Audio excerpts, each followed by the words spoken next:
ನಮಸ್ಕಾರ ಸ್ನೇಹಿತರೆ, ಸುದ್ದಿಯಾನಕ್ಕೆ ಸ್ವಾಗತ. ನಾನು ಹರಿಪ್ರಸಾದ್. ಮುಖ್ಯಮಂತ್ರಿ ಸಿದ್ದರಾಮಯ್ಯ ಅವರನ್ನ ಇನ್ನು ಮುಂದೆ ಗ್ಯಾರಂಟಿ ರಾಮಯ್ಯ ಅಂತ ಕರೆಯೋದಕ್ಕೆ ಯಾವುದೇ ಅಡ್ಡಿ ಇಲ್ಲ. ಯಾಕಂದ್ರೆ ಸಿದ್ದರಾಮಯ್ಯ ಅವರನ್ನ ಇದುವರೆಗೆ ಅನ್ನ ರಾಮಯ್ಯ, ಬಡವರ ರಾಮಯ್ಯ ಈ ರೀತಿಯಾಗಿ ನಾನಾ ಹೆಸರುಗಳಿಂದ ಅವರ ಅಭಿಮಾನಿಗಳು ಪ್ರೀತಿಯಿಂದ ಅಭಿಮಾನದಿಂದ ಕರೀತಾ ಇದ್ರು. ಕಾಂಗ್ರೆಸ್ ಘೋಷಣೆ ಮಾಡಿದಂತಹ 5 ಗ್ಯಾರಂಟಿಗಳನ್ನ ಜಾರಿಗೊಳಿಸುವುದರ ಮೂಲಕವಾಗಿ ಈಗ ಸಿದ್ದರಾಮಯ್ಯನವರು ಗ್ಯಾರಂಟಿ ರಾಮಯ್ಯ ಕೂಡ ಆಗ್ತಾ ಇದ್ದಾರೆ. ಅದರಲ್ಲೂ ಒಂದು ವಿಶೇಷ ಇದೆ. ಗಂಡಸರಿಗೆ ಇದೇ ಮೊದಲ ಬಾರಿಗೆ ಒಂದು ಮೀಸಲಾತಿ ಸಿಗ್ತಾ ಇದೆ. ಗಂಡಸರಿಗೆ ಮಾತ್ರ ಈ ಮೀಸಲಾತಿ ಇರುವಂಥದ್ದು. 50% ರಿಸರ್ವೇಶನ್ ಇರುವಂಥದ್ದು ಗಂಡಸರಿಗೆ ಮಾತ್ರ. ಇದು ಅದು ಏನು ಅನ್ನೋದನ್ನು ಕೂಡ ನಾನು ನಿಮಗೆ ಮುಂದೆ ವಿವರಿಸ್ತೀನಿ. ಬಹಳ ಮುಖ್ಯವಾಗಿ ಸಿದ್ದರಾಮಯ್ಯನವರು ಈ ಒಂದು 5 ಗ್ಯಾರಂಟಿಗಳನ್ನ ಜಾರಿಗೊಳಿಸುವಂತಹ ನಿಟ್ಟಿನಲ್ಲಿ ತಮ್ಮ ಸರ್ಕಾರ ಅಧಿಕಾರಕ್ಕೆ ಬಂದಲ್ಲಿಂದಲೂ ಸತತವಾದಂತಹ ಸಭೆಗಳನ್ನು ನಡೆಸಿದ್ದಾರೆ. ವಿಶೇಷವಾಗಿ ಆರ್ಥಿಕ ಇಲಾಖೆಯ ಅಧಿಕಾರಿಗಳ ಜೊತೆಗೆ ಸಭೆಯನ್ನು ನಡೆಸಿದ್ದಾರೆ. ಮುಖ್ಯ ಕಾರ್ಯದರ್ಶಿಯವರಿಂದ ಮಾಹಿತಿಯನ್ನು ಸಂಗ್ರಹಿಸಿದ್ದಾರೆ. ಬೇರೆ ಬೇರೆ ಇಲಾಖೆಗಳ ಪ್ರಧಾನ ಕಾರ್ಯದರ್ಶಿಗಳಿಂದ ACSಗಳಿಂದ ಮಾಹಿತಿಯನ್ನು ಪಡ್ಕೊಂಡಿದ್ದಾರೆ. ಅವರೆಲ್ಲರ ಸಲಹೆಗಳನ್ನು ಪಡ್ಕೊಂಡ ನಂತರ ಒಟ್ಟು ಎಷ್ಟು ಖರ್ಚಾಗಬಹುದು ಅನ್ನೋದನ್ನು ಕೂಡ ಅಂದಾಜಿಸಿದ್ದಾರೆ. ಹಾಗೇನೆ ಒಂದು ಮಾತನ್ನ ಘೋಷಣೆ ಮಾಡುವ ಸಂದರ್ಭದಲ್ಲಿ ಸಿದ್ದರಾಮಯ್ಯನವರು ಹೇಳಿರುವಂಥದ್ದು ಇದೆಯಲ್ಲ, ಬಹಳ ಮಹತ್ವವನ್ನು ಪಡ್ಕೊಂಡಿದೆ. ಅವರು ಆರಂಭದಲ್ಲಿ ಒಂದು ಮಾತನ್ನ ಹೇಳಿದ್ರು. ಇದು ಯಾವುದೇ ಜಾತಿ, ಧರ್ಮ, ಜೆಂಡರ್ ಇದೆಲ್ಲಕ್ಕೂ ಕೂಡ ಮೀರಿ ಈ ಗ್ಯಾರಂಟಿ ಯೋಜನೆಗಳು, ಯಾವ್ಯಾವ ಯೋಜನೆಗಳು, ಏನೇನು ಮಾನದಂಡಗಳಿದಾವಲ್ಲ ಇದೆಲ್ಲರಿಗೂ ಕೂಡ ಅನ್ವಯ ಆಗುತ್ತೆ. ಯಾವುದೇ ಜಾತಿ, ಭಾಷೆ, ಧರ್ಮ ಇವುಗಳನ್ನು ಹೊರತಾಗಿ ಜಾರಿ ಆಗ್ತಾ ಇದೆ ಅಂತ ಹೇಳಿದ್ದಾರೆ. ಇದು ಯಾಕೆ ಮುಖ್ಯ ಅಂತ ಹೇಳ್ತೀನಿ. ಸಿದ್ದರಾಮಯ್ಯನವರು ಮೊದಲ ಬಾರಿಗೆ ಮುಖ್ಯಮಂತ್ರಿ ಆದಂತಹ ಸಂದರ್ಭದಲ್ಲಿ ಶಾದಿ ಭಾಗ್ಯ ಅಂತೇಳಿ ಒಂದು ಯೋಜನೆಯನ್ನು ತಂದರು. ಅದರ ವಿರುದ್ಧ ಯಡಿಯೂರಪ್ಪನವರು ನಿರಂತರವಾದಂತಹ ಹೋರಾಟವನ್ನು ಅವತ್ತು KJPಯ ನಾಯಕರಾಗಿ ಯಡಿಯೂರಪ್ಪನವರು ಮಾಡಿದರು. BJPಯ ನಾಯಕರು ಯಾರು ಕೂಡ ಅದರಲ್ಲಿ ಹೋರಾಟವನ್ನು ನಡೆಸಿರಲಿಲ್ಲ. ಅವರು ಕೇವಲ ಹೇಳಿಕೆಗಳಿಗೆ ಸೀಮಿತ ಆಗಿದ್ರು. ಸಿದ್ದರಾಮಯ್ಯನವರ ಆ ಯೋಜನೆಯ ವಿರುದ್ಧ ಹೋರಾಟವನ್ನು ನಡೆಸಿದಂಥದ್ದು ಯಡಿಯೂರಪ್ಪನವರು ಮಾತ್ರ. ಅದು KJPಯ ಮೂಲಕವಾಗಿ ಶಾದಿ ಭಾಗ್ಯದ ವಿರುದ್ಧ ನಿರಂತರ ಹೋರಾಟವನ್ನು ರೂಪಿಸಿದ್ರು. ಎಷ್ಟರ ಮಟ್ಟಿಗೆ ಅಂತ ಹೇಳಿದ್ರೆ, ಬೆಳಗಾವಿಯಲ್ಲಿ ಸದನ ನಡೀತಿರುವಾಗ ಬಾವಿಯಲ್ಲೇ ಕುಳಿತುಕೊಂಡು ಬಿಟ್ಟಿದ್ರು. ಸೀನಿಯರ್ ಲೀಡರ್ ಆಗಿದ್ರು ಕೂಡ, ಒಬ್ಬ ಮಾಜಿ ಮುಖ್ಯಮಂತ್ರಿ ಆಗಿದ್ರು ಕೂಡ ಯಡಿಯೂರಪ್ಪನವರು ಬಾವಿಯಲ್ಲಿ ಕುಳಿತುಕೊಳ್ಳುವಂತಹ ಕೆಲಸವನ್ನು ಕೂಡ ಮಾಡಿದ್ರು. ಅಷ್ಟರ ಮಟ್ಟಿಗೆ ಹೋರಾಟವನ್ನು ನಡೆಸಿದ್ರು. ಅದಾದಮೇಲೆ ಇನ್ನೊಂದು ಯೋಜನೆಯನ್ನ ಸಿದ್ದರಾಮಯ್ಯನವರ ಸರ್ಕಾರದ ಸಂದರ್ಭದಲ್ಲಿ ಮೊದಲ ಅವಧಿಯಲ್ಲಿ ನಾನು ಹೇಳ್ತಿರೋದು ತಂದಿದ್ರು. ಅದು ಪ್ರವಾಸಕ್ಕೆ ಸಂಬಂಧಪಟ್ಟಂಥದ್ದು. ಮಕ್ಕಳ ಪ್ರವಾಸದಲ್ಲಿ ಅದು ಕೇವಲ SC ST ಮಕ್ಕಳಿಗೆ ಮಾತ್ರನೇ ಇದೆ, ಉಳಿದ ಜಾತಿಗಳವರಿಗೆ ಇಲ್ಲ, ಅವರಿಗೆ ಮಾತ್ರನೇ ಹಣವನ್ನ ಕೊಡ್ತಾ ಇದ್ದಾರೆ ಅಂತ ಹೇಳಿ ಈ ಮೂಲಕವಾಗಿ ಮಕ್ಕಳನ್ನು ಹೊಡಿತಾ ಇದ್ದಾರೆ. ಜಾತಿ ಆಧಾರದಲ್ಲಿ, ಧರ್ಮದ ಹೆಸರಿನಲ್ಲಿ ಇವರು ಯೋಜನೆಗಳನ್ನು ಕೊಟ್ಟಿದ್ದಾರೆ ಅನ್ನುವಂತಹ ಆಪಾದನೆಗಳಿಗೆ ಸಿದ್ದರಾಮಯ್ಯನವರು ಗುರಿಯಾಗಿದ್ರು. ಮತ್ತು ಅದನ್ನ ನಿರಂತರವಾಗಿ ಇವತ್ತು ಕೂಡ ಶಾದಿ ಭಾಗ್ಯದ ವಿಚಾರವನ್ನು ಮುಂದಿಟ್ಕೊಂಡು ಸಿದ್ದರಾಮಯ್ಯನವರ ವಿರುದ್ಧ ಅವರ ವಿರೋಧಿಗಳು ಟೀಕೆಯನ್ನು ಮಾಡ್ತಾನೆ ಇರ್ತಾರೆ.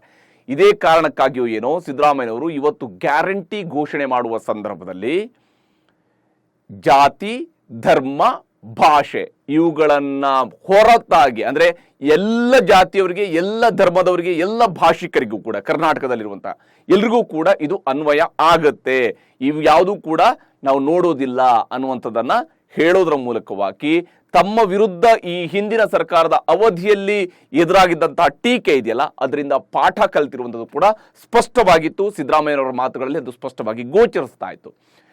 ಉಳಿದಂತೆ ಕರೆಂಟ್ ಫ್ರೀ ಅಂದಿದ್ದಾರೆ. ಅದರಲ್ಲಿ 10% ಎಕ್ಸ್ಟ್ರಾ ಖರ್ಚು ಮಾಡೋದಕ್ಕೆ ಅವಕಾಶ ಕೊಟ್ಟಿದ್ದಾರೆ. ಇದು ಬಹಳ ಟ್ರಿಕ್ಕಿ ಆಗಿರುವಂತಹ ಒಂದು ಯೋಚನೆ ಅಂತೇಳಿ ಅನಿಸುತ್ತೆ. ಒಂದು, ಇದು ಜುಲೈ 1ನೇ ತಾರೀಕಿನಿಂದ ಮೀಟರ್ ರೀಡಿಂಗ್ ಅಲ್ಲಿ ಕೌಂಟ್ ಆಗುತ್ತೆ. ಅಂದರೆ ಜುಲೈ 1ರಿಂದ ಆಗಸ್ಟ್ ಬಿಲ್ನ ಮೂಲಕವಾಗಿ ಇದು ಜಾರಿ ಆಗುತ್ತೆ. ಜುಲೈ 1ರಿಂದ ಜುಲೈವರೆಗೆ ಒಂದು ಅಂಶವನ್ನು ಅವರು ಹೇಳಿದ್ದಾರೆ. ನಮ್ಮಲ್ಲಿ ಯಾರಾದರೂ ಬಿಲ್ ಕಟ್ಟದೇ ಇರುವಂಥವ್ರು, ಅರಿಯರ್ಸ್ ಉಳಿಸ್ಕೊಂಡಿರುವಂಥವ್ರು, ಅವರು ಅಲ್ಲಿ ಕಟ್ಟಿ ಮುಗಿಸ್ಬೇಕು, ಜುಲೈ ತಿಂಗಳ ಬಿಲ್ನಲ್ಲಿ ಕಟ್ಟಬೇಕು ಅಂತ ಹೇಳಿ. ಸೊ ದ್ಯಾಟ್ ಯಾರೆಲ್ಲ ಬಿಲ್ ಪೆಂಡಿಂಗ್ ಇಟ್ಟಿದಾರಲ್ಲ ಅಂಥವರಿಗೆ ಈ ಫ್ರೀ ಅನ್ವಯ ಆಗೋದಿಲ್ಲ. ಅವ್ರಿಗೆ ಫ್ರೀ ಆಗಬೇಕು ಅಂತ ಹೇಳಿದಾಗ ಅವರು ಹಿಂದಿನ ಬಿಲ್ಗಳನ್ನು ಪಾವತಿ ಮಾಡಲೇಬೇಕು ಅನ್ನೋದನ್ನು ಕೂಡ ಅವರು ಹೇಳಿದ್ದಾರೆ. ಆದರೆ ಜುಲೈ 1ರ ನಂತರ ಆವ್ರೇಜ್ ಅನ್ನು ನಾವು ಕನ್ಸಿಡರ್ ಮಾಡ್ತೀವಿ ಅಂತ ಹೇಳಿದ್ದಾರೆ. ಒಂದು ವರ್ಷದ ಆವ್ರೇಜ್ ಅನ್ನು ಕನ್ಸಿಡರ್ ಮಾಡ್ತೀವಿ. ವರ್ಷದ ಆವ್ರೇಜಿನ ಮೇಲೆ 10% ಅಷ್ಟು ಎಕ್ಸ್ಟ್ರಾ ನೀವು ಖರ್ಚು ಮಾಡಬಹುದು, ವಿದ್ಯುತ್ ಬಿಲ್ ಎಕ್ಸ್ಟ್ರಾ ಆಗಬಹುದು. ಹಾಗಿದ್ದಾಗ 200 ಯೂನಿಟ್ ವರೆಗೆ ಫ್ರೀ ಅನ್ನೋದನ್ನು ಅವರು ಹೇಳಿದ್ದಾರೆ. ಅಂದ್ರೆ ಇಲ್ಲಿ ಬಹಳ ಸೂಕ್ಷ್ಮವಾಗಿರುವಂತಹ ಅಂಶ ಇಲ್ಲೇ ಇರುವಂತದ್ದು. ಮತ್ತು ಸರ್ಕಾರ ಇದನ್ನ ಬಹುಶಃ ಉದ್ದೇಶಪೂರ್ವಕವಾಗಿ ಇದನ್ನು ಹೇಳಿದೆ. ಒಂದು, ಆಗಸ್ಟ್ ತಿಂಗಳಿಂದ ಯಾವುದೇ ಬಿಲ್ ಕಟ್ಟೋದಕ್ಕೆ ಇಲ್ಲ. ಸರ್ಕಾರ ಯಾವಾಗ ಕಟ್ಟಿದೆ ಅಂತೇಳಿ ನಮ್ಗೆ ಗೊತ್ತಿಲ್ಲ. ನಮ್ಮ ಬಿಲ್ಲನ್ನ ಸರ್ಕಾರ ಕಟ್ಟುತ್ತೆ. ಅರ್ಥ ಏನು? ನಾನು ಆಗಸ್ಟ್ ತಿಂಗಳ ಬಿಲ್ಲನ್ನು, ಜುಲೈ ತಿಂಗಳ ಬಿಲ್ಲನ್ನು ಆಗಸ್ಟ್ 13ರ ಒಳಗೆ ಕಟ್ಟಬೇಕು ಅಂತ ಹೇಳಿದ್ರೆ ನಾನು 13ರ ಒಳಗಡೆ ಬಿಲ್ ಕಟ್ಟೋದಿಕ್ಕಿಲ್ಲ. ನನ್ನ ಬದಲಿಗೆ ಸರ್ಕಾರ ದುಡ್ಡು ಕಟ್ಟಿದೆ ಅಂತೇಳಿ ನಾನು ಭಾವಿಸ್ಕೊಳ್ತೀನಿ, ಅಥವಾ ಸರ್ಕಾರ ಕಟ್ತಾ ಇರುತ್ತೆ. ಸರ್ಕಾರ ಏನ್ ಮಾಡುತ್ತೆ, 1 ವರ್ಷದವರೆಗಿನ ಆವರೇಜ್ ಅನ್ನು ಕೂಡ ಸರ್ಕಾರ ನೋಡುತ್ತೆ. ಹಾಗಾಗಿ ಮುಂದಿನ ವರ್ಷದ ಜೂನ್ ತನಕ ನಾನು ಎಷ್ಟು ಬಿಲ್ಲನ್ನ ಪ್ರತಿ ತಿಂಗಳು ನಾನು ಜನರೇಟ್ ಆಗ್ತಾ ಇದೆ, ಎಷ್ಟು ಯೂನಿಟ್ ಖರ್ಚು ಮಾಡ್ತಾ ಇದ್ದೀನಿ ಮನೆಯಲ್ಲಿ ಅನ್ನುವಂಥದ್ದನ್ನ ಸರ್ಕಾರ ಮಾನಿಟರ್ ಮಾಡ್ತಾ ಇರುತ್ತೆ. ಅಂದ್ರೆ ನಮ್ಮೆಲ್ಲರ ಬಿಲ್ಗಳು ಕೂಡ ಸರ್ಕಾರದ ಬಳಿಯಲ್ಲಿ ಇರುತ್ತೆ. ಎಸ್ಕಾಂಗಳು ಇವುಗಳನ್ನು ನೋಡ್ತಾ ಇರ್ತಾರೆ. ನಮ್ಮ ಬಿಲ್ಲಲ್ಲಿ ಏಕಾಏಕಿ ಜಂಪ್ ಆಗುವ ಹಾಗೆ ಇಲ್ಲ. ಅಂದ್ರೆ ನಾವು 1 ತಿಂಗಳು ಏನೋ ನೆಂಟರು ಬಂದ್ರು, ಅವರು ಬಂದ್ರು, ಇವರು ಬಂದ್ರು, ಹಾಗಾಗಿ ಸ್ವಲ್ಪ ಜಾಸ್ತಿ ಬಿಲ್ ಖರ್ಚಾಯ್ತು, ಕರೆಂಟ್ ಖರ್ಚಾಯ್ತು, ಹಾಗಾಗಿ ಬಿಲ್ ಜಾಸ್ತಿ ಆಗ್ಬೋದು. 120 ಯೂನಿಟ್ ಮಾತ್ರ ಖರ್ಚಾಗ್ತಾ ಇದ್ದಂಥವ್ರಿಗೆ ಏಕಾಏಕಿಯಾಗಿ 150 ಯೂನಿಟ್ ಆಗ್ಬೋದು. ಆದ್ರೆ ವಾಪಸ್ ಅದು 1 ತಿಂಗಳು 2 ತಿಂಗಳ ನಂತರ ಮತ್ತೆ ಅದು 120ಕ್ಕೆ ಬರಬೇಕಾಗತ್ತೆ, 120 ಯೂನಿಟ್ಗೆ ಬರುತ್ತೆ. ಅಂದ್ರೆ ಆವ್ರೇಜ್ಗೆ ಬಂದು ನಿಲ್ಲಬೇಕಾಗತ್ತೆ. ಹಂಗೆ ಆ ಆವ್ರೇಜ್ಗಿಂತ 10% ಹೆಚ್ಚಳ ಮಾಡೋದಕ್ಕೆ ಅವಕಾಶವನ್ನು ಕೊಟ್ಟಿದ್ದಾರೆ. ಅಂದ್ರೆ 120 ಯೂನಿಟ್ ಇದ್ದವ್ರಿಗೆ 12 ಯೂನಿಟ್ ಅನ್ನ ಎಕ್ಸ್ಟ್ರಾ ಆಗ್ಬೋದು ಆವ್ರೇಜ್ ನಲ್ಲಿ. ಅಂದ್ರೆ 132 ಯೂನಿಟ್ ವರೆಗೆ ಸರಾಸರಿಯಾಗಿ ಅವ್ರು ಖರ್ಚು ಮಾಡಿದ್ರೆ ಓಕೆ, ಅವ್ರಿಗೆ ಫ್ರೀ ಇರುತ್ತೆ. ಇಲ್ಲದೆ ಇದ್ರೆ ಏನ್ ಮಾಡುತ್ತೆ ಅನ್ನೋದನ್ನ ಸರ್ಕಾರ ಹೇಳಿಲ್ಲ.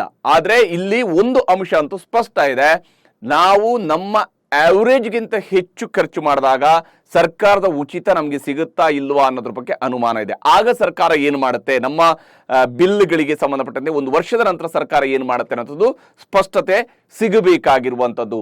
ಇಲ್ಲಿ ಸರ್ಕಾರ ಈ ಯೋಜನೆಯನ್ನ ಜಾರಿಗೊಳಿಸುವ ಸಂದರ್ಭದಲ್ಲಿ 10% ಎಕ್ಸ್ಟ್ರಾ ವರೆಗೆ ಮಾತ್ರ ಅವಕಾಶ ಕೊಟ್ಟಿರುವಂಥದ್ದು ಇನ್ನೂ ಒಂದು ಕಾರಣಕ್ಕಾಗಿ ಮುಖ್ಯ ಆಗಿದೆ. ನಾನು ಆಲ್ರೆಡಿ ಹಿಂದಿನ ಎಪಿಸೋಡ್ ನಲ್ಲಿ ಹೇಳಿದ್ದೆ, ಕರೆಂಟ್ ಬಿಲ್ ಸರ್ಕಾರ ಕಟ್ಟುತ್ತೆ ಅನ್ನುವಂಥ ಕಾರಣಕ್ಕಾಗಿ ಫ್ಯಾನ್ ನಂದಾದ್ರೂ ಪರವಾಗಿಲ್ಲ, ಬಿಲ್ ಕಟ್ಟುವುದು ಸರ್ಕಾರ ಅಲ್ವಾ, ಹಾಗಾಗಿ ಫ್ಯಾನ್ ಓಡ್ಲಿ ಬಿಡಿ, ಲೈಟ್ ಉರಿಲಿ ಬಿಡಿ, ಗೀಸರ್ ಇನ್ನೊಂದು 5 ನಿಮಿಷ ಎಕ್ಸ್ಟ್ರಾ ಹೋಗ್ಲಿ ಬಿಡಿ, ಈ ರೀತಿಯಾಗಿ ಯೋಚನೆ ಮಾಡುವಂತಹ ಸಾಧ್ಯತೆ ಇರುತ್ತೆ. ಹಾಗಾಗಿ ಆವಾಗ ಏನಾಗುತ್ತೆ, ಕರೆಂಟ್ ಬಿಲ್ ಅನವಶ್ಯಕವಾಗಿ ಜಾಸ್ತಿ ಆಗ್ತಾ ಹೋಗುತ್ತೆ, ಕರೆಂಟ್ನ ಅಪವ್ಯಯ ಆಗ್ತಾ ಹೋಗುತ್ತೆ. ಅದಕ್ಕೆ ಕಡಿವಾಣ ಹಾಕುವ ನಿಟ್ಟಿನಲ್ಲೂ ಕೂಡ ಈ 10% ವರೆಗೆ ಮಾತ್ರ ಆವರೇಜ್ಗಿಂತ ಜಾಸ್ತಿ ಬಳಕೆ ಮಾಡಬಹುದು ಅನ್ನುವಂಥದ್ದು ಮುಖ್ಯ ಆಗಿದೆ. ಅಷ್ಟೇ ಅಲ್ಲದೆ ನಾವು ಎಕ್ಸ್ಟ್ರಾ ಎಲೆಕ್ಟ್ರಿಕ್ ಬಾಕ್ಸ್ಗಳನ್ನು ತೆಗೆದುಕೊಂಡು ಬಂದು, ಎಲೆಕ್ಟ್ರಿಕ್ ಉಪಕರಣಗಳನ್ನು ತೆಗೆದುಕೊಂಡು ಬಂದು ಬೇಕಾಬಿಟ್ಟಿಯಾಗಿ ನಾನು ಈ ತಿಂಗಳು ಬರೀ 70 ಯೂನಿಟ್ ಮಾತ್ರ ಖರ್ಚು ಮಾಡ್ತಾ ಇದೆ, ಇದ್ದಕ್ಕಿದ್ದಂತೆ ನಾನು 170 ಯೂನಿಟ್ ವರೆಗೂ ಕೂಡ ಖರ್ಚು ಮಾಡಿಸ್ಕೊಂಡು 100 ಯೂನಿಟ್ ಎಕ್ಸ್ಟ್ರಾ ಖರ್ಚು ಮಾಡುವಂತಹದ್ದನ್ನ ಆರಂಭಿಸಿದ್ರೆ ಆಗ ಸರ್ಕಾರ ಆ 100 ಯೂನಿಟ್ಗೆ ಮತ್ತೆ ದುಡ್ಡು ಕಟ್ಟಬೇಕಾಗುತ್ತಲ್ಲ. ಇದನ್ನೂ ಕೂಡ ತಡೆಯುವಂತ ನಿಟ್ಟಿನಲ್ಲಿ 70 ಯೂನಿಟ್ ಮಾತ್ರ ಯೂಸ್ ಮಾಡೋನು 77 ಯೂನಿಟ್ ವರೆಗೆ ಮಾತ್ರ ಬಳಕೆ ಮಾಡ್ಕೊಳ್ಬಹುದು ಅನ್ನುವಂತ ಒಂದು ಆವರೇಜ್ ಅನ್ನ ಇಲ್ಲಿ ಸರ್ಕಾರ ಹೇಳಿರುವಂಥದ್ದು ಸ್ಪಷ್ಟವಾಗಿ ಗೋಚರಿಸ್ತಾ ಇರುವಂಥದ್ದು.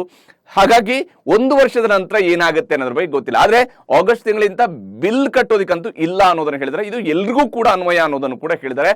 200 ಯೂನಿಟ್ ವರೆಗೆ ಫ್ರೀ ಅನ್ನೋದನ್ನು ಕೂಡ ಹೇಳಿದ್ದಾರೆ. ಹಾಗಾಗಿ 200 ಯೂನಿಟ್ಗಿಂತ ಹೆಚ್ಚಳ ಇರುವಂತಹವರಿಗೆ ಯಾವ ಸ್ವರೂಪದಲ್ಲಿ ಅನ್ವಯ ಆಗುತ್ತೆ ಅನ್ನೋದು ಕೂಡ ನೋಡಬೇಕಾಗಿದೆ. ಇದು ಬಹಳ ಮುಖ್ಯವಾಗಿರುವಂತಹ ಒಂದು ಅಂಶವನ್ನು ನಾವಿಲ್ಲಿ ಗುರುತಿಸಬೇಕಾಗಿರುವಂಥದ್ದು. ಹಾಗೆಯೇ 11ನೇ ತಾರೀಕಿನಿಂದ, ಜೂನ್ 11ನೇ ತಾರೀಕಿನಿಂದ ಮಹಿಳೆಯರಿಗೆ ಉಚಿತ ಬಸ್ ಪ್ರಯಾಣದ ವ್ಯವಸ್ಥೆಯನ್ನು ಮಾಡಿದ್ದಾರೆ. ಲಕ್ಸುರಿ ಮತ್ತು AC ಬಸ್ಗಳನ್ನ ಹೊರತುಪಡಿಸಿ ಅನ್ನೋದನ್ನು ಕೂಡ ಸರ್ಕಾರ ಈಗಾಗಲೇ ಸ್ಪಷ್ಟವಾಗಿ ಹೇಳಿರುವಂಥದ್ದು. ಸಿದ್ದರಾಮಯ್ಯನವರು ಇದನ್ನ ಸ್ಪಷ್ಟವಾಗಿ ಹೇಳಿದ್ದಾರೆ. ರಾಜ್ಯದ ಎಲ್ಲರಿಗೂ ಕೂಡ ಓಡಾಡಬಹುದು ಅನ್ನೋದ್ರ ಮೂಲಕವಾಗಿ ಯಾವುದೇ ಕಿಲೋಮೀಟರ್ ಮಿತಿಯನ್ನ ಹಾಕಿಲ್ಲ. ಬೆಂಗಳೂರಿನಿಂದ ಬೆಳಗಾವಿಗಾದ್ರೂ ಹೋಗಿ, ಬೀದರ್ಗಾದ್ರೂ ಹೋಗಿ, ರಾಯಚೂರಿಗಾದ್ರೂ ಹೋಗಿ, ಕೋಲಾರಕ್ಕಾದ್ರೂ ಹೋಗಿ, ಮಂಗಳೂರಿಗಾದ್ರೂ ಹೋಗಿ, ಎಲ್ಲಿ ಬೇಕಾದ್ರೂ ಹೋಗಿ ಅಲ್ಲಿಗೆ ಹೋಗುವಂತಹ ಸಂದರ್ಭದಲ್ಲಿ ನಿಮಗೆ ಫ್ರೀ ಇರುತ್ತೆ ಅಂತೇಳಿ. ಇದು ಮಾಮೂಲಿಯಾಗಿ ಏನಂತ ಹೇಳಿದ್ರೆ ಲಕ್ಸುರಿ ಮತ್ತು AC ಬಸ್ಗಳಿಗೆ ಹೊರತುಪಡಿಸಿ ಅಂತ ಹೇಳಿದ್ದಾರೆ. ಈ ಲಕ್ಸುರಿಯಲ್ಲಿ ಯಾವ ಸ್ವರೂಪದಲ್ಲಿ ಅನ್ನೋದ್ರ ಬಗ್ಗೆ ಸ್ಪಷ್ಟತೆ ಸಿಗಬೇಕಾಗಿದೆ. ಆದ್ರೆ ಲಕ್ಸುರಿ ಮತ್ತು AC ಅನ್ನೋದನ್ನ ಮೆನ್ಷನ್ ಮಾಡಿದ್ರೆ, AC ಅಂದ್ರೆ ಒಂದೊಂದು ಸ್ಪಷ್ಟ, ಐರಾವತ ಬಸ್ಗಳಿರ್ಬಹುದು ಅಥವಾ ಡ್ರೀಮ್ ಕ್ಲಾಸ್ ಇರಬಹುದು, ಇವೆಲ್ಲವಿದೆಯಲ್ಲ, ಇವುಗಳಲ್ಲಿ ಹೋಗೋದಕ್ಕೆ ಅವಕಾಶ ಇರೋದಿಲ್ಲ. ಅಂದ್ರೆ ಅವುಗಳಲ್ಲಿ ದುಡ್ಡು ಕೊಟ್ಟನೆ ಓಡಾಡಬೇಕಾಗತ್ತೆ. 94% ಮಹಿಳೆಯರು ಓಡಾಡುವಂಥದಕ್ಕೆ ಅವಕಾಶ ಸಿಗುತ್ತೆ ಅಂತ. ಅಂದ್ರೆ 100 ಮಹಿಳೆಯರಲ್ಲಿ 94% ಜನ ಬಳಕೆ ಮಾಡ್ತಾ ಇರುವಂತಹ ಬಸ್ಗಳಲ್ಲಿ ಉಚಿತ ಕೊಡ್ತಾ ಇದ್ದೀವಿ ಅನ್ನೋದನ್ನ ಸರ್ಕಾರ ಹೇಳಿರುವಂಥದ್ದು. ಇನ್ನು ಬರೀ 6% ಜನ ಮಾತ್ರನೇ ಈ AC ಬಸ್ಗಳಲ್ಲಿ ಓಡಾಡ್ತಾ ಇದ್ದಾರೆ, 6% ಮಹಿಳೆಯರು ಮಾತ್ರ AC ಬಸ್ಗಳಲ್ಲಿ ಓಡಾಡ್ತಾ ಇದ್ದಾರೆ ಅನ್ನುವಂಥದ್ದನ್ನ ಸರ್ಕಾರ ತನ್ನ ಅಂಕಿಅಂಶದ ಮೂಲಕವಾಗಿ ಹೇಳಿರುವಂಥದ್ದು. ಇಲ್ಲಿ ನಾನು ಆರಂಭದಲ್ಲಿ ಹೇಳಿದೆ ಗಂಡಸರಿಗೆ ಒಂದು ಮೀಸಲಾತಿ ಸಿಕ್ಕಿದೆ ಅಂತೇಳಿ, ಅದು ಇಲ್ಲೇ ಸಿಕ್ಕಿರುವಂಥದ್ದು. ಬಸ್ಗಳಲ್ಲಿ 50% ಸೀಟ್ಗಳು ರಿಸರ್ವ್ ಅಂತೆ ಗಂಡಸರಿಗಾಗಿ ಅಂತ ಹೇಳಿ. ನೋಡಿ, ಇದುವರೆಗೆ ಮಹಿಳೆಯರಿಗೆ ವಿಶೇಷ ಸೀಟ್ಗಳ ವ್ಯವಸ್ಥೆ ಇತ್ತು ಬಸ್ಗಳಲ್ಲಿ. ಮಹಿಳೆಯರಿಗೆ reserved for only for ladies ಅನ್ನೋಂಥ ಸೀಟ್ಗಳಿದ್ವು, ಲೇಡೀಸ್ ಸೀಟ್ಗಳು ಅಂತಿದ್ವು. ಬಹುಶಃ ಲೇಡೀಸ್ ಸೀಟ್ಗಳು ಇನ್ನು ಕೂಡ ಮುಂದುವರಿಬಹುದು, ಇಲ್ಲ ಅಂತೇಳಿ ಅಲ್ಲ. ಆದರೆ ಗಂಡಸರಿಗೆ ಒಟ್ಟು ಬುಕ್ಕಿಂಗ್ ನಲ್ಲಿ 50% ಸೀಟ್ಗಳು ಗಂಡಸರಿಗೆ ಆಗಿಂತಲೇ ಮೀಸಲಿರುತ್ತೆ. ಉಳಿದ 50% ಮಾತ್ರನೇ ಮಹಿಳೆಯರಿಗೆ ಸೀಟ್ಗಳು ಅವೈಲೇಬಲ್ ಇರ್ತವೆ ಬುಕ್ಕಿಂಗ್ ಟೈಮಲ್ಲಿ ಅಂತೇಳಿ. ಅಂದರೆ ಮೊದಲೇ ಮುಂಗಡ ಬುಕ್ಕಿಂಗ್ ಮಾಡುವಂಥದ್ದು ಇರುತ್ತಲ್ಲ, ಈಗ ಬೆಂಗಳೂರಿಂದ ಬೆಳಗಾವಿಗೆ ಹೋಗೋದಕ್ಕೂ ಫ್ರೀ ಅಂತೇಳಿ ಕೊಟ್ಟಾಗ ಮುಂಗಡ ಬುಕ್ಕಿಂಗ್ ಇದ್ದೇ ಇರುತ್ತೆ. ಆ ಸಂದರ್ಭದಲ್ಲಿ 50% ಸೀಟ್ಗಳನ್ನು ಗಂಡಸರಿಗೆ ಮೀಸಲಿಟ್ಟಿದ್ದಾರೆ. ಹೀಗಾಗಿ ಗಂಡಸರು ಈ ಮೀಸಲಾತಿಯನ್ನಾದರೂ ಪಡ್ಕೊಳ್ಬಹುದು ಅನ್ನುವಂಥದ್ದು ಒಂದು ಅಂಶ. ಉಳಿದಂತೆ ಅಕ್ಕಿಯನ್ನ ಕೊಡುವಂಥದ್ದು ಜುಲೈ 1ನೇ ತಾರೀಕಿನಿಂದ ಅಕ್ಕಿ ಕೊಡ್ತೀವಿ ಅನ್ನೋದನ್ನ ಘೋಷಣೆ ಮಾಡಿದ್ದಾರೆ. 10 kg ಅಕ್ಕಿಯನ್ನ ಅದನ್ನ BPL ಕಾರ್ಡ್ ಜೊತೆಗೆ BPL ಕಾರ್ಡ್ ಜೊತೆಗೆ ಅಂತ್ಯೋದಯ ಕಾರ್ಡ್ಗಳಿಗೂ ಕೂಡ ಅನ್ವಯ ಮಾಡಿದ್ದಾರೆ. ವಿಶೇಷವಾಗಿ ಗೃಹ ಲಕ್ಷ್ಮಿ ಯೋಜನೆ ಇದೆಯಲ್ಲ, ಅದರಲ್ಲಿ 2,000 ರೂಪಾಯಿಯನ್ನು ಕೊಡುವಂಥದ್ದನ್ನ ಜೂನ್ 15ರಿಂದ ಜುಲೈ 15ರವರೆಗೆ ಅರ್ಜಿ ಹಾಕೋದಕ್ಕೆ ಅವಕಾಶ. ಜುಲೈ 15ರಿಂದ ಆಗಸ್ಟ್ 15ರ ನಡುವೆ ಅದನ್ನ ಪ್ರಾಸೆಸ್ ಎಲ್ಲ ಮಾಡಿ ಫೈನಲ್ ಮಾಡಿ ನಿಮ್ಮ ಅಕೌಂಟ್ ನಂಬರು, ಆಧಾರ್ ಲಿಂಕಿಂಗು ಇವೆಲ್ಲವನ್ನ ಮುಗಿಸಿ ಆಗಸ್ಟ್ 15ರಿಂದ ಎಲ್ಲರ ಅಕೌಂಟ್ಗೆ 2,000 ರೂಪಾಯಿ. APL ಮತ್ತು BPL ಮತ್ತು APL ಕಾರ್ಡ್ದಾರರಿಗೂ ಕೂಡ ಇದು ಅನ್ವಯ ಆಗುತ್ತೆ ಅಂತ ಹೇಳೋದ್ರ ಮೂಲಕವಾಗಿ ಮನೆ ಯಜಮಾನಿಗೆ ಈ ಒಂದು ಅನುಕೂಲವನ್ನ ಸಿದ್ದರಾಮಯ್ಯನವರ ಸರ್ಕಾರ ಮಾಡಿಕೊಡ್ತಾ ಇರುವಂಥದ್ದು. ಯಾರೆಲ್ಲ APL ಕಾರ್ಡ್ದಾರರಿದ್ದಾರೆ, ಯಾರೆಲ್ಲ BPL ಕಾರ್ಡ್ದಾರರಿದ್ದಾರೆ ಅವರೆಲ್ಲರಿಗೂ ಕೂಡ ಮನೆ ಯಜಮಾನಿಗೆ ಇದು ಅನ್ವಯ ಆಗುತ್ತೆ. ಈ ಅತ್ತೆಗೋ ಸೊಸೆಗೋ ಅನ್ನುವಂಥ ಒಂದು ಸಿಲ್ಲಿ ಆಗಿರುವಂತಹ ಚರ್ಚೆ ನಡೀತಾನೆ ಇದೆ ಮೊನ್ನೆಯಿಂದಲೂ ಕೂಡ. ನಾನು ಅದನ್ನ ಮೊನ್ನೆಯೂ ಕೂಡ ಹೇಳಿದೆ, ಇದು ಬಹಳ ಅರ್ಥ ಆಗದೇ ಇರುವಂತಹ ವಿಷಯ ಅಂತೇಳಿ. ಯಾಕಂದ್ರೆ ಇಲ್ಲಿ ಬಹಳ ಸಿಂಪಲ್ ಆಗಿರುವಂಥದ್ದು, ರೇಷನ್ ಕಾರ್ಡ್ಗಳನ್ನ ನೀವು ಮನೇಲಿ ನೋಡಿದ್ರೆ ಗೊತ್ತಾಗುತ್ತೆ. ರೇಷನ್ ಕಾರ್ಡ್ನಲ್ಲಿ ಮನೆ ಯಜಮಾನ, ಮನೆ ಯಜಮಾನಿ ಅನ್ನುವಂಥದ್ದು ಮೆನ್ಷನ್ ಆಗಿರುತ್ತೆ ಆಲ್ರೆಡಿ. APL ಮತ್ತು BPL ಕಾರ್ಡ್ ಅಂತೇಳಿ ಸರ್ಕಾರ ಹೇಳಿರೋದ್ರಿಂದ ಅದರಲ್ಲಿ ಮೆನ್ಷನ್ ಇರುತ್ತೆ, ಯಾರು ಯಜಮಾನ ಯಾರು ಯಜಮಾನಿ ಅನ್ನುವಂಥದ್ದು ಇರುತ್ತೆ. ಆ ಯಜಮಾನಿಗೆ ಇಲ್ಲಿ ಬಹುತೇಕ ಅವರಿಗೆ 2,000 ರೂಪಾಯಿ ಕೊಡುವಂಥದ್ದು. ಹಾಗೆಯೇ ಅವರೇ ಮನೆಯವರೇ ಡಿಕ್ಲೇರ್ ಮಾಡಬಹುದು ಅನ್ನೋದನ್ನು ಕೂಡ ಸಿದ್ದರಾಮಯ್ಯನವರು ಹೇಳಿದ್ದಾರೆ. ಅಂದರೆ ಅತ್ತೆನೋ ಸೊಸೆಯನ್ನೇ ಮನೆ ಯಜಮಾನಿ ಅಂತೇಳಿ ಡಿಕ್ಲೇರ್ ಮಾಡಿದರೆ ಆ ಮನೆಯಿಂದ ಒಂದೇ ಅರ್ಜಿ ಬಂದಿರುತ್ತೆ, ಆ ಒಂದು ಅರ್ಜಿಗೆ ಮಾತ್ರನೇ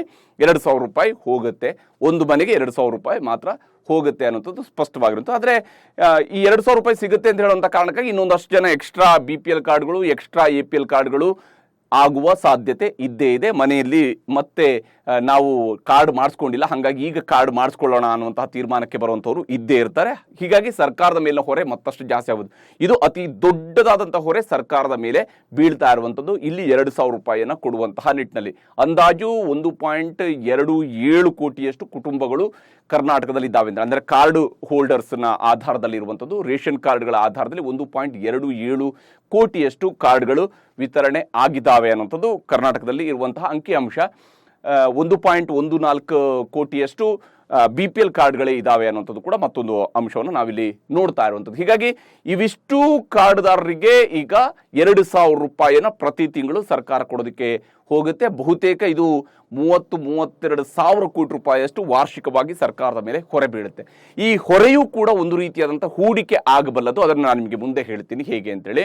ಇದರ ಜೊತೆಗೇನೆ ಇನ್ನೊಂದು ಬಹಳ ಮುಖ್ಯವಾಗಿರುವಂಥದ್ದು ಯುವ ನಿಧಿ ಯೋಜನೆ. ಯುವ ನಿಧಿ ಯೋಜನೆಯನ್ನ 6 ತಿಂಗಳ ನಂತರ ಅಂತೇಳಿ ಹೇಳಿದ್ದಾರೆ. ಅಂದರೆ 6 ತಿಂಗಳ ಕಾಲಾವಕಾಶ. ಡಿಗ್ರಿ ಮುಗಿಸಿ 180 ದಿವಸದ ಒಳಗಡೆ ಕೆಲಸ ಎಲ್ಲೂ ಸಿಕ್ಕಿಲ್ಲ ಅಂತ ಹೇಳಿದ್ರೆ ಮಾತ್ರ ಆತ ನಿರುದ್ಯೋಗಿ ಅಂತೇಳಿ ಆತನಿಗೆ ಎಲಿಜಿಬಲ್ ಆಗ್ತಾನೆ. ಈ ಭತ್ಯೆಯನ್ನು ಪಡೆಯೋದಕ್ಕೆ ಆತ ಎಲಿಜಿಬಲ್ ಆಗುವಂಥದ್ದು 6 ತಿಂಗಳವರೆಗೆ ಕೂಡ ಆತನಿಗೆ ಕೆಲಸ ಸಿಕ್ಕಿಲ್ಲ ಅಂತೇಳಿ ಆದಾಗ. ಅಂದರೆ ಇಮಿಡಿಯೇಟ್ ಆಗಿ ಪಾಸ್ ಔಟ್ ಆಗಿ ಹೊರಗಡೆ ಬಂದ ತಕ್ಷಣನೇ ಆತನನ್ನು ನಿರುದ್ಯೋಗಿ ಅಂತ ಹೇಳಕ್ಕಾಗೋದಿಲ್ಲ. ಕ್ಯಾಂಪಸ್ ಸೆಲೆಕ್ಷನ್ ಆಗದೇ ಇರೋರೆಲ್ಲರೂ ಕೂಡ ನಿರುದ್ಯೋಗಿಗಳಲ್ಲ ಅನ್ನುವಂಥದ್ದು ಸರ್ಕಾರ ತೀರ್ಮಾನ ಮಾಡ್ಕೊಂಡಿದೆ. ಕ್ಯಾಂಪಸ್ ಸೆಲೆಕ್ಷನ್ ಆಗದೆ ನಂತರ ಕೆಲಸ ಹುಡುಕಾಡಿಕೊಂಡು ಈಗ ಊರುಗಳಿಂದ ಬೆಂಗಳೂರಿಗೋ ಅಥವಾ ಬೇರೆ ಯಾವುದೋ ನಗರಕ್ಕೋ ಹೋಗಿ ಅಲ್ಲಿ ಕೆಲಸಕ್ಕೆ ಸೇರ್ಕೊಳ್ಬಹುದು, ಆ ಮೂಲಕವಾಗಿ ಉದ್ಯೋಗವನ್ನು ಹುಡ್ಕೊಳ್ಬಹುದು. ಅವರು ಕೂಡ ನಿರುದ್ಯೋಗಿ ಆಗೋದಿಲ್ಲ. 180 ದಿವಸದವರೆಗೂ ಕೂಡ ಎಲ್ಲೂ ಕೆಲಸ ಸಿಗದೇ ಇದ್ದಾಗ ಅವರು ನಿರುದ್ಯೋಗಿ ಅಂತ ಆಗ್ತಾರೆ. ಅವರಿಗೆ ಒಮ್ಮೆ ಮೊದಲ ತಿಂಗಳ ಭತ್ಯೆ ಶುರುವಾದಲ್ಲಿಂದ 24 ತಿಂಗಳವರೆಗೆ ನಿರುದ್ಯೋಗಿ ಭತ್ಯೆ ಬರುತ್ತೆ. ಆದರೆ ನಿರುದ್ಯೋಗಿ ಭತ್ಯೆ 24 ತಿಂಗಳವರೆಗೂ ಕೂಡ ಬಂದೇ ಬರುತ್ತೆ ಅಂತೇಳಿ ಅಲ್ಲ, ಅದರ ಮಧ್ಯದಲ್ಲಿ ಅವ್ರಿಗೆ ಏನಾದ್ರು ಕೆಲಸ ಸಿಕ್ತು ಅಂತೇಳಿ ಆದ್ರೆ ಆವಾಗ ಆ ನಿರುದ್ಯೋಗಿ ಭತ್ಯೆಯನ್ನು ಅಲ್ಲಿಗೆ ಸ್ಟಾಪ್ ಮಾಡಲಾಗುತ್ತೆ. ಅಂದ್ರೆ ಒಂದು 3 ತಿಂಗಳಲ್ಲೋ 6 ತಿಂಗಳಲ್ಲೋ ಅವ್ರಿಗೆ ಕೆಲಸ ಸಿಕ್ತು ಅಂತ ಹೇಳಿದ್ರೆ ಆವಾಗ ಅವ್ರಿಗೆ ಆ ನಿರುದ್ಯೋಗಿ ಭತ್ಯೆ ನಿಲ್ಲುತ್ತೆ, ಅವ್ರಿಗೆ ಸಂಬಳ ಆಸ್ ಇಟ್ ಈಸ್ ಆಗಿ ಬರೋದಕ್ಕೆ ಶುರುವಾಗುತ್ತೆ. ಈ ಮೂಲಕವಾಗಿ ಸರ್ಕಾರ 6 ತಿಂಗಳ ಒಂದು ಟೈಮ್ ಗ್ಯಾಪ್ ಅನ್ನು ಕೊಟ್ಟಿದೆ. ಬಹುತೇಕ ಇದು ಜನವರಿಯ ನಂತರ ಜಾರಿಗೊಳ್ಳಬಹುದಾ ಅಂತ ನಿರೀಕ್ಷೆ ಇರುವಂಥದ್ದು. ಆಗ್ಲೇ ಹೇಳಿದೆ ನಾನು, 2,000 ರೂಪಾಯಿ ಸುಮಾರು 32,000 ಕೋಟಿಯಷ್ಟು ಖರ್ಚು ಮಾಡ್ತಾ ಇರುವಂಥದ್ದು ಗೃಹಲಕ್ಷ್ಮಿ ಯೋಜನೆಯಲ್ಲಿ. ಇದೊಂದು ಹೂಡಿಕೆಯೂ ಕೂಡ ಆಗಬಲ್ಲದು ಅಂತೇಳಿ. ಯಾಕೆ ಅಂತ ಹೇಳ್ತೀನಿ, ಈ 2,000 ರೂಪಾಯಿಯನ್ನ ಮನೆಯಲ್ಲಿರುವ ಮಹಿಳೆಯರು ಏನು ದುಡ್ಡನ್ನು ಕಟ್ಟಿ ಯಾವುದೋ ಚೀಲದಲ್ಲಿ ತೆಗೆದಿಡೋದಕ್ಕೆ ಸಾಧ್ಯನೇ ಇಲ್ಲ. ಅವರು ಅದನ್ನು ಖರ್ಚು ಮಾಡೇ ಮಾಡ್ತಾರೆ. ಮನೆಗೆ ಬೇಕಾಗಿರುವಂತಹ ಗೃಹ ಬಳಕೆಯ ಐಟಮ್ಗಳನ್ನು ತರುವಂತಹ ನಿಟ್ಟಿನಲ್ಲೂ ಕೂಡ ಅದನ್ನು ಬಳಕೆ ಮಾಡೇ ಮಾಡ್ತಾರೆ. ಈ ಗೃಹ ಬಳಕೆಯ ಯಾವುದೇ ಐಟಮ್ ಇರ್ಬೋದು ನೋಡಿ, ಒಂದು ಸೌಟು ಎಕ್ಸ್ಟ್ರಾ ತೆಗೆದುಕೊಳ್ಬೇಕು ಅಂತ ಹೇಳಿದ್ರು ಕೂಡ ಮನೆಯಲ್ಲಿ ಯೋಚನೆ ಮಾಡ್ತಾರೆ. ಸಾಂಬಾರಿಗೆ ಒಂದು ಸೌಟು, ಪಲ್ಯಕ್ಕೆ ಒಂದು ಸೌಟು, ದೊಡ್ಡೋರ ಮನೆಯಲ್ಲಿ ನಾನಾ ರೀತಿಯಾದಂಥ ಐಟಮ್ಗಳಿರ್ಬೋದು. ಆದರೆ ನಾನು ಮಾತಾಡ್ತಾ ಇರುವಂಥದ್ದು ಸಾಮಾನ್ಯ ಜನರ ಮನೆಗಳಲ್ಲಿ ಒಂದೇ ಸೌಟನ್ನು 2-3 ಐಟಮ್ಗಳಿಗೂ ಕೂಡ ಬಳಕೆ ಮಾಡುವಂಥದ್ದು ಇದ್ದೇ ಇದೆ. ಆದರೆ 2,000 ರೂಪಾಯಿ ತಿಂಗಳಿಗೆ ಬರ್ತಾ ಇದ್ದಾಗ 2 ಸೌಟ್ ಎಕ್ಸ್ಟ್ರಾ ತಗೊಳ್ಳೋಣ ಅಲ್ಲಿಂದ ಶುರುವಾಗುತ್ತೆ ಪ್ಲಾನಿಂಗು, ಅಲ್ಲಿಂದ ಶುರುವಾಗುತ್ತೆ ಖರ್ಚು. ಆ 2 ಎಕ್ಸ್ಟ್ರಾ ಸೌಟು ತೆಗೆದುಕೊಳ್ಳುವಂಥದ್ದು ಕೂಡ ಹೂಡಿಕೆನೇ ಆಗುತ್ತೆ ಸರ್ಕಾರದ ದೃಷ್ಟಿಯಿಂದ. ಅದನ್ನ ಅವರು ಮನೆಗೆ ಖರೀದಿ ಮಾಡ್ಬೋದು. ಆದರೆ ಖರೀದಿ ಮಾಡೋದಿಲ್ಲಿಂದ ಅಂಗಡಿಯಿಂದ ಖರೀದಿ ಮಾಡ್ತಾರೆ. ಅಂಗಡಿಯಿಂದ ಖರೀದಿ ಮಾಡುವಾಗ ಆ ಒಂದು ಐಟಮ್ ಅಲ್ಲಿ ಸೇಲ್ ಆಗುತ್ತೆ. ಸೇಲ್ ಆಯಿತು ಅಂತ ಹೇಳಿದಾಗ ಅದರ ಮ್ಯಾನುಫ್ಯಾಕ್ಚರಿಂಗ್ ಮತ್ತೆ ಶುರುವಾಗುತ್ತೆ. ಹೀಗೆ ಇಲ್ಲಿ ಇದೊಂದು ಹೂಡಿಕೆಯ ಮೂಲಕವಾಗಿ ಅಲ್ಲಿ ಹಣ ರೊಟೇಟ್ ಆಗೋದಕ್ಕೆ ಶುರು ಆಗುತ್ತೆ. ಹಾಗೇನೆ ಇನ್ನೊಂದಷ್ಟು ಜನಕ್ಕೆ ಕೆಲಸ ಸಿಗೋದಕ್ಕೆ ಕಾರಣ ಆಗುತ್ತೆ. ಕಂಪನಿಗಳಿಗೆ ತಾವು ಉತ್ಪಾದಿಸುವಂತಹ ಐಟಮ್ಗೆ ಒಂದು ಮಾರುಕಟ್ಟೆ ಸೃಷ್ಟಿಯಾಗುತ್ತೆ. ಉದಾಹರಣೆಗೆ ಒಂದು ಸಿಂಪಲ್ ಆಗಿ ಹೇಳ್ತೀನಿ, ಅನೇಕ ಮನೆಗಳಲ್ಲಿ ನಾವು ಸೋಪ್ ಬಾಕ್ಸ್ಗಳನ್ನು ಯೂಸ್ ಮಾಡ್ತೀವಿ.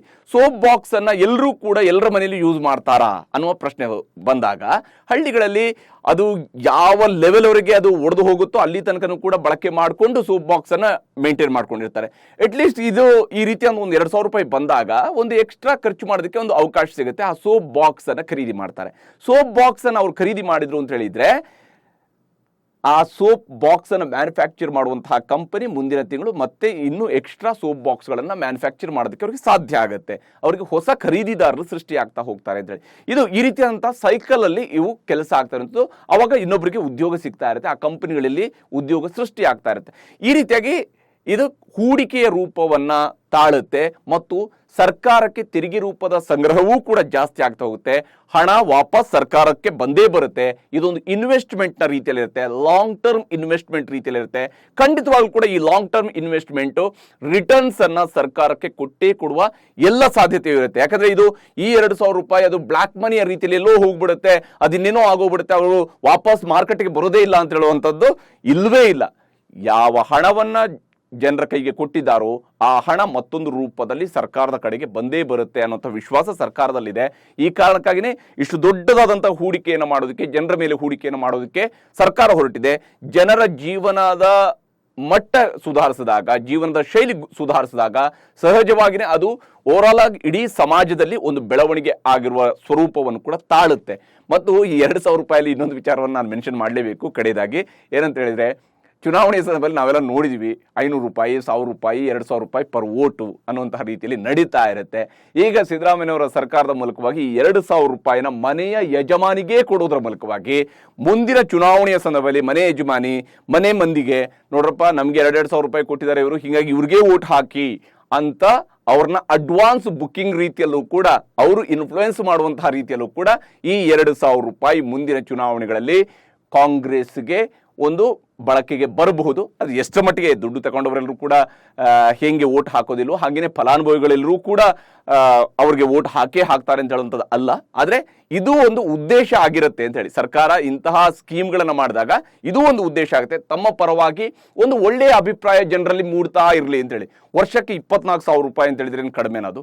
24,000 ರೂಪಾಯಿನ ಪ್ರತಿ ಕುಟುಂಬಕ್ಕೂ ಕೂಡ ಬಹುತೇಕ ಎಲ್ಲ ಕುಟುಂಬಗಳಿಗೆ APL ಮತ್ತು BPL ಕಾರ್ಡ್ದಾರರ ಕುಟುಂಬಗಳಿಗೆ ತಲುಪೋದ್ರಿಂದಾಗಿ ಸಹಜವಾಗಿಯೇ ಒಂದು ಇನ್ಫ್ಲುಯೆನ್ಸ್ ತಮ್ಮ ಪರವಾಗಿ ಜಾಸ್ತಿ ಇರಲಿ ಅನ್ನುವಂಥದ್ದು ಸರ್ಕಾರದ ಉದ್ದೇಶವಾಗಿಯೂ ಕೂಡ ಕಾಣ್ತಾ ಇರುವಂಥದ್ದು. ಆ ನಿಟ್ಟಿನ ಹೂಡಿಕೆಯೂ ಕೂಡ ಇದಾಗಿದೆ. ರಾಜಕೀಯದ ಹೂಡಿಕೆಯೂ ಹೌದು, ಆರ್ಥಿಕದ ಹೂಡಿಕೆಯೂ ಕೂಡ ಇದು ಆಗಿರುವಂಥದ್ದು ಸ್ಪಷ್ಟವಾಗಿ ಗೋಚರಿಸ್ತಾ ಇರುವಂಥದ್ದು. ಏನೇ ಆಗಲಿ, ನಾನು ಆರಂಭದಲ್ಲಿ ಹೇಳಿದಾಗೇನೆ ಈ 5 ಗ್ಯಾರಂಟಿಗಳು ಸಮರ್ಪಕವಾಗಿ, ಪಾರದರ್ಶಕವಾಗಿ, ಯಾವುದೇ ಲೋಪದೋಷ ಇಲ್ಲದೆ, ಯಾವುದೇ ಭ್ರಷ್ಟಾಚಾರಕ್ಕೆ ಆಸ್ಪದ ಇಲ್ಲದ ರೀತಿಯಲ್ಲಿ ಜಾರಿಯಾದರೆ ಮಾತ್ರನೇ ಸಿದ್ದರಾಮಯ್ಯನವರು ತಮ್ಮ ಹೆಸರಿನ ಮುಂದೆ ಗ್ಯಾರಂಟಿ ರಾಮಯ್ಯ ಅಂತ ಇಟ್ಕೊಳ್ಬಹುದು ಅಥವಾ ಅವ್ರು ಹೇಳ್ಕೊಳ್ಬಹುದು. ಅವರ ಅಭಿಮಾನಿಗಳವ್ರನ್ನ ಗ್ಯಾರಂಟಿ ರಾಮಯ್ಯ ಅಂತ ಕರಿಬಹುದು. ಅದರ ಹೊರತಾಗಿ ಇಲ್ಲೂ ಕೂಡ ಪಾರದರ್ಶಕತೆ ಇಲ್ಲದೆ, ಇಲ್ಲೂ ಕೂಡ ಬೋಗಸ್ಗಳೇನಾದ್ರೂ ನಡೆದರೆ ಸಹಜವಾಗಿಯೇ ಅದು ಭ್ರಷ್ಟಾಚಾರದ ಮತ್ತೊಂದು ದಾರಿಯನ್ನು ಕೂಡ ತೋರಿಸಬಹುದು. ಆಗ ಯಾವ ಹೆಸರು ಅವರ ಹೆಸರಿನ ಮುಂದೆ ಬರಬಹುದು ಅನ್ನೋದನ್ನ ನೀವೇ ಊಹೆಯನ್ನ ಮಾಡಿಕೊಳ್ಬಹುದು. ನಮಸ್ಕಾರ.